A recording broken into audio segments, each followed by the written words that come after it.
Good morning students, welcome back to the math class. In continuation of the previous video, we are going to do some more sums related to discount and taxes. So let's start. Exercise 9.3, question number 6. Nidhi wants to purchase a dress.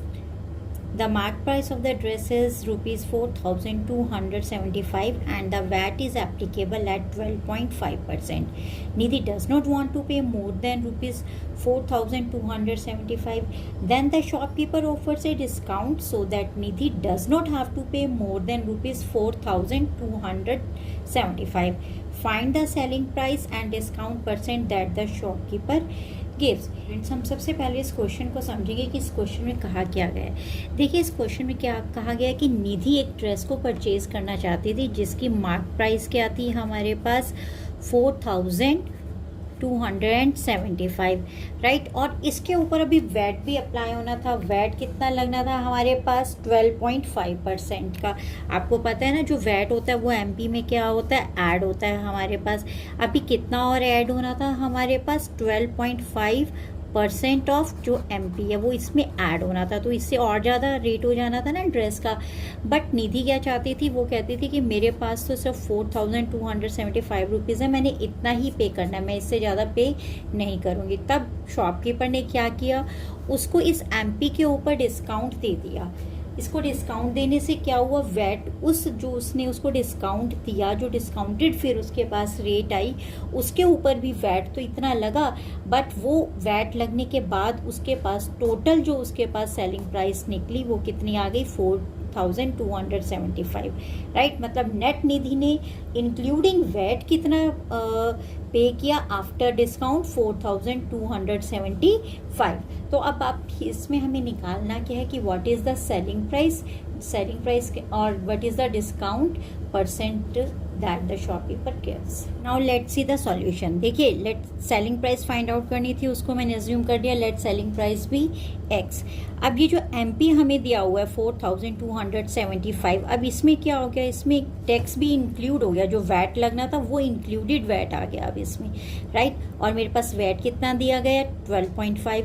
तो according to question क्या बन जाएगा हमारे पास, देखिए मेरे पास जो selling price है उसके ऊपर एक्स है, एक्स के ऊपर मैंने 12.5 का क्या किया, वैट लगाया, राइट, और उसको ऐड कर दिया मैंने सेलिंग प्राइस में। तो मेरे पास वो टोटल अमाउंट जो उसका हमारे पास टोटल अमाउंट है सेलिंग प्राइस प्लस वैट, वो कितना आ गया 4,275। इतना ही निधि ने पे किया ना ड्रेस के लिए, तो ये मेरे पास टोटल हो गया इंक्लूडिंग वैट, राइट। अब हम यहाँ से इसको सॉल्व करेंगे। x प्लस 12.5 ऑफ x का क्या मतलब हो गया, 12.5 multiply by x upon 100, right. जिसकी हमने परसेंट था ना 12.5% ऑफ x, तो सॉल्व करेंगे तो आ जाएगा बेटा x plus 125 x upon 1000 is equal to 4275। अब बाय टेकिंग एलसीएम मेरे पास क्या निकल आएगा बेटा, 1125 x upon 1000 is equal to 4275। फिर जब मैं क्रॉस मल्टीप्लाई कर दूंगी तो मेरे पास आ जाएगा 1125x इज इक्वल टू 4275, और ये 1000 से मल्टीप्लाई हो गया 30 यहाँ पर आ गई, राइट। एंड आफ्टर दैट बेटा जब हम इसको सॉल्व करेंगे तो x की वैल्यू क्या आ जाएगी, मेरे पास x आ जाएगा यहाँ पर मेरे पास 3800। जब मैं 4275 को 1125 से डिवाइड करूंगी तो मेरे पास आंसर आ जाएगा 3800 आ जाएगा। 3800 x की वैल्यू है, x क्या हमने यहाँ पर रिज्यूम पीछे किया था, इसको हमने सेलिंग प्राइस लिया था ना बेटा, तो मेरे पास सेलिंग प्राइस कितना आ गया 3800, राइट। अब मेरे पास देखिए एक चीज़ तो निकल आई, क्वेश्चन में क्या पूछा गया, दो चीज़ें पूछी गई थी, एक तो सेलिंग प्राइस और एक डिस्काउंट परसेंट। सेलिंग प्राइस तो निकल आई 3800, अब हमने क्या निकालना है, डिस्काउंट परसेंट। डिस्काउंट तो मैं तभी निकालूंगी ना जब मेरे पास क्या चीज़ होगा बेटा, डिस्काउंट होगा। डिस्काउंट का क्या फॉर्मूला होता है, MP minus SP. MP starting में मैंने लिया, कितना लिया था 4275, तो उसमें से मैंने सेलिंग प्राइस को 3800 को माइनस कर दिया, तो मुझे कितना डिस्काउंट मिल गया बेटा, 475 का मिला ना डिस्काउंट मिला। अब ये जो मेरे पास 475 का डिस्काउंट मुझे इसके ऊपर मिला था ना, इस एमपी को मैंने रिड्यूस किया था ना बेटा, जब उसको ये सेलिंग प्राइस आई थी और इसके ऊपर वैट ऐड हुआ था, करेक्ट। तो ये मेरे पास एमपी हमने ये यूज़ करना है, राइट। तो डिस्काउंट परसेंट अब हम निकाल लेंगे, डिस्काउंट अपॉन एमपी इंटू 100, ये फॉर्मूला होता है डिस्काउंट परसेंट का, राइट। जब इसको हम सॉल्व करेंगे ना बेटा तो मेरे पास डिस्काउंट परसेंट निकल के आ जाएगा 11 whole 1/9%, okay. Next is question number 7. A departmental store allows a discount of 10% on his goods and still makes a profit of 20%. Find the cost price of item whose MP is rupees 1800. हम question समझते हैं. देखिए क्या है, एक departmental store ने अपने सभी आइटम्स के ऊपर 10% का डिस्काउंट दे दिया, राइट. 10% का डिस्काउंट देने के बाद भी उसको प्रॉफिट कितना हो रहा है बेटा? 20% का. क्लियर है? 10% का डिस्काउंट है हर आइटम के ऊपर और उसके बाद भी उसे प्रॉफिट कितना हो रहा है? 20% का, राइट. अब उन्होंने क्या बोला कि हमें कॉस्ट प्राइस निकालनी है, सीपी निकालनी है. किसकी बेटा? एक ऐसे आइटम की जिसकी एमपी क्या दी हुई है? 1800 दी हुई है. एमपी कितनी दी हुई है बेटा मेरे पास? 1800. तो हमें निकालनी सीपी. हम सीपी कैसे निकालेंगे? सीपी निकालने का फॉर्मूला आता है ना आप सब लोगों को, SP into 100 upon 100 plus profit percent, right. लेकिन उसके लिए मुझे क्या चाहिए? एसपी चाहिए ना. एसपी कहाँ से आ जाएगा? एसपी हमारे पास आ जाएगा बेटा, एमपी गिवन है, मार्क प्राइस गिवन है और डिस्काउंट परसेंट गिवन है, राइट. डिस्काउंट परसेंट से हम डिस्काउंट निकाल लेंगे और उसमें से हम क्या करेंगे? एमपी में से डिस्काउंट को माइनस करके एसपी फाइंड आउट करेंगे और फिर एसपी से हम सीपी को निकालेंगे. Okay student, now let's see the solution. P is equal to 1800. Discount given है बेटा 10%. बेसिकली डिस्काउंट परसेंट गिवन है हमें. देन प्रॉफिट परसेंट है 20%.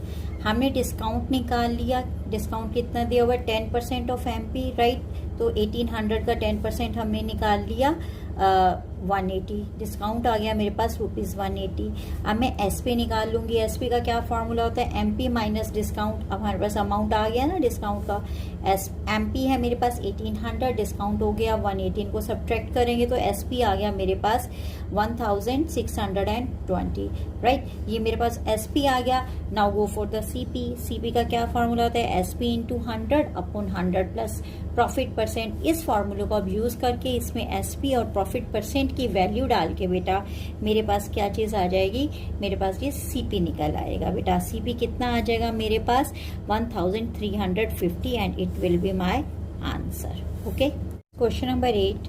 After allowing a discount of 16%, there was a gain of 5%. By what percentage the marked price was more than the cost price? अब student इसमें ये बोला गया कि एक शॉपकीपर ने अपने किसी आर्टिकल पे 16% का डिस्काउंट दिया, ठीक है. उसके बावजूद भी उसको गेन हो रहा है बेटा 5% का. क्लियर है? ये तो कंडीशन हो गई. उसके बाद उसने पूछा क्या है कि जो पूछा क्या उसने मार्क्ड प्राइस वो कितना ज़्यादा है बेटा कॉस्ट प्राइस से, राइट. लेकिन कितना ज़्यादा क्या उसने पूछा? ज़्यादा की परसेंटेज पूछी है. बट हमारे पास यहाँ पर ना तो मार्क प्राइस है ना मेरे पास क्या है? कॉस्ट प्राइस है, राइट. तो मैं दोनों को एज्यूम करके इन्हें फाइंड आउट करूंगी बेटा. दोनों को एज्यूम करूंगी, एक को एक्स एक को वाई, तो दोनों अननोन क्वांटिटी हो जाएंगी ना मेरे पास. इसे फाइंड आउट करना भी मुश्किल हो जाएगा. इस केस में मैं क्या करूंगी बेटा? मैं जो कॉस्ट प्राइस है इसको 100 एज्यूम कर दूंगी. लेट कॉस्ट प्राइस भी ₹100. तो मतलब मेरे पास एक तो नॉन एंटिटी आ गई ना 100, ठीक है. और एमपी को मैं एक्स ले लूंगी. जब मेरे पास कॉस्ट प्राइस होगी तो मेरे पास एमपी निकल आएगा ना बेटा, राइट. तो चलो इसका सॉल्यूशन देखते हैं. देखिए सॉल्यूशन में क्या किया? लेट सीपी भी ₹100. हमने सीपी ले लिया बेटा ₹100. एमपी को एज्यूम कर लिया, एक्स कर लिया. ये दोनों अननोन थी. एक 100 हो गई सीपी और एमपी हो गया मेरे पास एक्स आ गया. अब मेरे पास डिस्काउंट कितना दिया हुआ है बेटा? 16% का. डिस्काउंट किस पे मिलता है हमें? एमपी पे. गेन हमें कितना दिया हुआ है बेटा? 5% का, राइट. तो हमारे पास एसपी देखो, सीपी गिवन है और गेन गिवन है. तो यहाँ से मेरे पास एसपी निकल आएगा. कितना एसपी आ जाएगा? 100. मेरे पास सीपी है 100 प्लस गेन होता है ना हमारे पास. गेन परसेंट कितना है? 5% है. 100 का 5% कितना होगा? 5. तो मेरे पास एसपी आ गया cost price plus gain, right बेटा. तो 100 प्लस 5 गिव मी ₹105. क्लियर है? ये एसपी हो गया. अब एक और जगह से मेरे पास एसपी आ सकता है. कहाँ से एसपी आएगा बेटा? डिस्काउंट और हमारे पास एमपी और डिस्काउंट से. अब हम क्या करते हैं? जो डिस्काउंट होता है बेटा उसको जब मैं एमपी से माइनस कर देती हूँ तो मेरे पास सेलिंग प्राइस निकलता है ना. तो डिस्काउंट था मेरे पास 16% ऑफ एक्स को मैं सब्ट्रैक्ट कर दूंगी. 16% ऑफ एक्स क्या बन गया बेटा? 16x upon 100. अब जब इसको सॉल्व करूंगी बाय टेकिंग एलसीएम तो मेरे पास आंसर आ जाएगा 84x अपॉन 100. देखिए अब मेरे पास 2 एसपी आ गए ना. अब इन दोनों एसपी को मैं क्या करूंगी? इक्वेट कर दूंगी बेटा. 84x upon 100 is equal equal to 105 आ जाएगा। अब इसको क्या हो जाएगा, क्रॉस मल्टीप्लाई करेंगे तो x क्या आ जाएगा 105 मल्टीप्लाई बाय 100 अपॉन 84, राइट। जब इसको सॉल्व करेंगे तो बेटा मेरे पास x आ गया 125। क्या था, x मेरे पास MP था और मेरे पास CP दिया हुआ था 100, राइट। देखो CP मैंने 100 एज्यूम किया था और MP मैंने फाइंड आउट करना था। MP आ गया मेरे पास यहाँ पे 125। अब हमने इन दोनों का डिफरेंस निकालना है। डिफरेंस देखेंगे कितना आ जाएगा 125 माइनस 100 की 5 रुपीज का डिफरेंस आ गया। अब 25 रुपीज 100 का कितना परसेंट होता है बेटा, 25 100 का कितना परसेंट होता है, 25% ही होता है and it's my answer. Clear हो गया बेटा आपको। That's all for today, students. PDF related to today's work has been uploaded. Try to solve that and keep practicing.